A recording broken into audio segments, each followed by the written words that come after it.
This is PokePress coverage of the 2011 Pokemon Trading Card and Video Game U.S. Nationals in Indianapolis, Indiana. Hi, I'm Stephen Reich here at the Indiana Convention Center in Indianapolis, Indiana at the Pokemon Trading Card and Video Game U.S. Nationals 2011. I'm here with Danny Zollner, who has placed second in the video game competition in the Masters Division.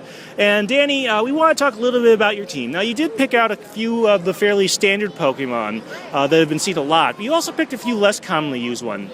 Specifically, you picked out a Stoutland, the new final evolution of the dog Pokemon for this generation, as well as the Zebstrika, the evolution of Blitzel. So, first of all, what made you make those unusual decisions instead of sticking with some of the more common Pokemon? I'll start with Blitzel, or Zebstrika. Zebstrika, it's one of the fastest things in anything that can be used this year. And the Genies, Thundurus and Tornadus, they're really common. And being able to outspeed them as well as Terrakion and effectively everything in the metagame. It speed ties with Whimsicott, and there's Excelgor is faster. Beyond that, Zebstrika is the fastest thing in the metagame. Being able to outspeed and get like a stab Thunderbolt off on the Genies and other things that don't resist it, it's a very big benefit to my team. And with Stoutland was actually added pretty much to benefit the Zebstrika. Zebstrika is very fast and very frail. So I ran both Crocodile and Stoutland, both of which have Intimidate, and they help to lower the attack on my opponent's physical-based Pokemon, which hopefully lets Zebstrika and Thundurus live through things that would otherwise kill them. Zebstrika's big partner in crime was Thundurus. I ran a modest Choice Scarf Thundurus, which normally Thundurus is slower than Zebstrika, but with the Choice Scarf he is faster, and he's then able to discharge, which will hit Zebstrika, power up Lightning Rod, and then give Zebstrika more offensive capability, which is its weak point, because it's already got the speed, it's sort of lacking in attack power. All right, well that's very in-depth. So your strategy changed a little bit from the regional competition to the national level. Why don't you go a little bit into that? For the regionals, I pretty much just had a team based, it was a much more standard team. I still had Zebstrika for my first regional, which is where I got my invite. My second one, I went full standard, and it did not go so well.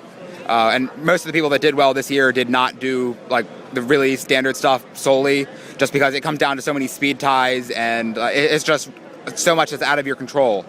But I ran a team that was pretty much complemented by Zebstrika's ability to pull in electrical attacks. And I managed to get an invite in DC. I did not use the Thundurus discharge in DC, however, and that plus me misplaying led to me only getting the top 16 in DC. However, when I went to nationals, I knew that I really liked Zebstrika. I thought it was cool, and in a meta game where there's only maybe 15, 20 at most viable Pokemon, finding something cool that's unique and that people don't actually know what it does fully, most of the time. I wanted to find a way to, make Zebstrika stronger and more effective, and that was through the Scarfed Discharge Thundurus.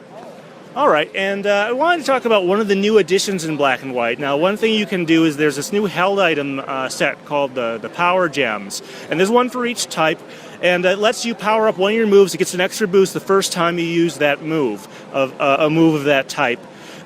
You used one. You used a Dark Gem on your Crocodile. What was the select? Why did you make that decision?